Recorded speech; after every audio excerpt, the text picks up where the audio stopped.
অসমৰ এক জনপ্ৰিয় ভক্তিৰসাত্মক লোককলা দিহানামৰ এখন সুপৰিমাৰ্জিত সুসংহত নিয়মাৱলী প্ৰণয়নৰ উদ্দেশ্যে গঠিত দিহানাম সংৰক্ষণ মঞ্চ অসম। এই দিহানাম সংৰক্ষণ মঞ্চ অসমৰ আজি ২৬খন জিলাৰ পৰা প্ৰতিনিধি তথা প্ৰশিক্ষক দিহানাম প্ৰতিযোগিতাৰ বিচাৰৰ পৰা আজি এক মত বিনিময় কাৰ্যসূচী অনুষ্ঠিত হয় গহপুৰৰ এই পৌৰসভা ভৱনত।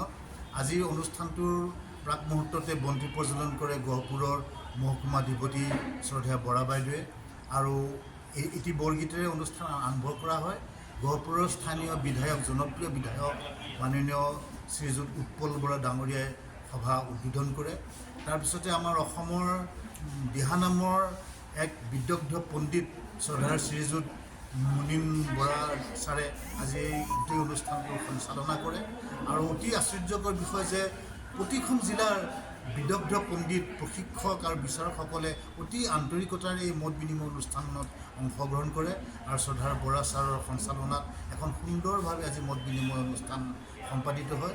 আমি আশাবাদী আগন্তুক দিনত সৰু অসমৰ ৰাইজে আমাৰ এই দিহানাম সংৰক্ষণ মঞ্চৰ তৰফৰ পৰা এখন সুসংহত আৰু সুশৃংখলিত এখন নিয়মাৱলী পাব। লগতে আমাৰ এই যিসকল দিহানামৰ প্ৰশিক্ষক আৰু দিহানাম প্ৰতিযোগিতাৰ বিচাৰকে আজি ইয়াত মত বিনিময় কাৰ্যসূচীত অংশগ্ৰহণ কৰিলে তেওঁলোকে গৈ নিজৰ নিজৰ জিলাত বাকীসকলক সেই জিলাৰ বিভিন্ন দিহানাম অনুৰাগীসকলক প্ৰশিক্ষণ প্ৰদান কৰি দিহানামৰ এক সুশৃংখলিত চৰ্চা অব্যাহত ৰাখিব বুলি আমি আশাবাদী। অসমৰ জৰিয়তে আজি গহপুৰত এখনি কৰ্মশালা আয়োজন কৰিছে, য'ত অসমৰ প্ৰায় বিভিন্ন জিলাৰ পৰা প্ৰায়খিনি জিলাৰ পৰাই তেওঁলোকৰ প্ৰতিনিধি আহিছে, সভাপতি সম্পাদক জিলাৰ, আৰু তেখেতলোকে আহি দিনজোৰা এক কৰ্মশালাত ভাগ লৈছে যে ভৱিষ্যতৰ দিনত দিহানামে কোন দিশে গতি কৰিব লাগিব, দিহানামে গুৰুজনাৰ পৰম্পৰাবিলাক কেনেকৈ চিৰজাগ্ৰত কৰি ৰাখিব, চিৰজীৱিত কৰি ৰাখিব পাৰে উঠি অহা প্ৰজন্মৰ মাজত, তাৰ ওপৰত নিশ্চয় বিভিন্ন ধৰণৰ নীতি পৰম্পৰা এইবিলাকৰ আলোকপাত হ'ব। আৰু সেই আলোকপাতৰ আলোচনা চিন্তন আৰু মন্থন বৈঠক ইতিমধ্যে আৰম্ভ হৈছে। তাত আমাকো নিমন্ত্ৰণ কৰিছিল। সমষ্টিৰ জনপ্ৰতিনিধি হিচাপে মই অসমৰ বিভিন্ন প্ৰান্তৰ পৰা অহা প্ৰতিনিধিসকলক হিয়া ভৰা অভিনন্দন আৰু শুভেচ্ছা জ্ঞাপন কৰিছোঁ। আৰু এই প্ৰচেষ্টাই অসমীয়া জনজীৱনত এক নতুন প্ৰভাৱ পেলাব, যি প্ৰভাৱে আমাৰ সত্ৰীয়া সংস্কৃতি, আমাৰ আধ্যাত্মিক চিন্তা চৰ্চা, আমাৰ উঠি অহা ভৱিষ্যত প্ৰজন্ম এগৰাকী স্বাভিমানী অসমীয়া হিচাপে, এগৰাকী স্বাভিমানী ভাৰতীয় হিচাপে যাতে আমি ভৱিষ্যতে সনাতন সংস্কৃতিৰ আধাৰত আমাক নিজকে আমি জীয়াই ৰাখিব পাৰিম, তাৰ কাৰণে এই প্ৰচেষ্টাক মই মোৰ অন্তৰৰ গভীৰ কোণৰ পৰা অভিনন্দন জনাওঁ।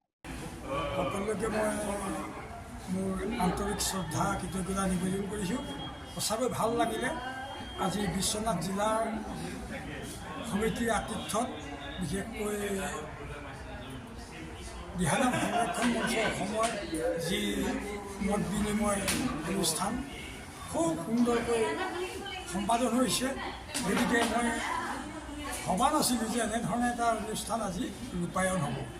গতিকে মই ইয়াত জড়িত সকলো ধৰ্মপ্ৰাণ ব্যক্তিলৈ মই আন্তৰিক কৃতজ্ঞতা জ্ঞাপন কৰোঁ।